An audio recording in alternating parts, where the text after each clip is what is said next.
এই যে এটা আমাদের আমরা রেলঘাট ব্রিজ কাজ চলে করতে পারা মোটামুটি 1-2 বছর লাগবো, এখনো চালু হইতে, কাজ কন্টিনিউ চলতে আছে ড্রেনের কাজের।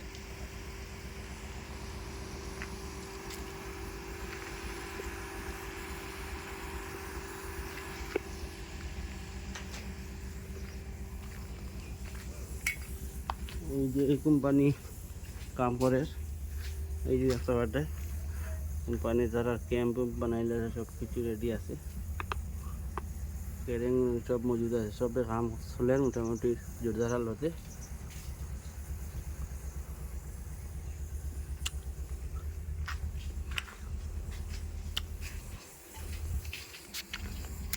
এই এটা হলো লঞ্চ, বর্তমানে এটা ফেরি দেয়, এই যে হলো ঘাট।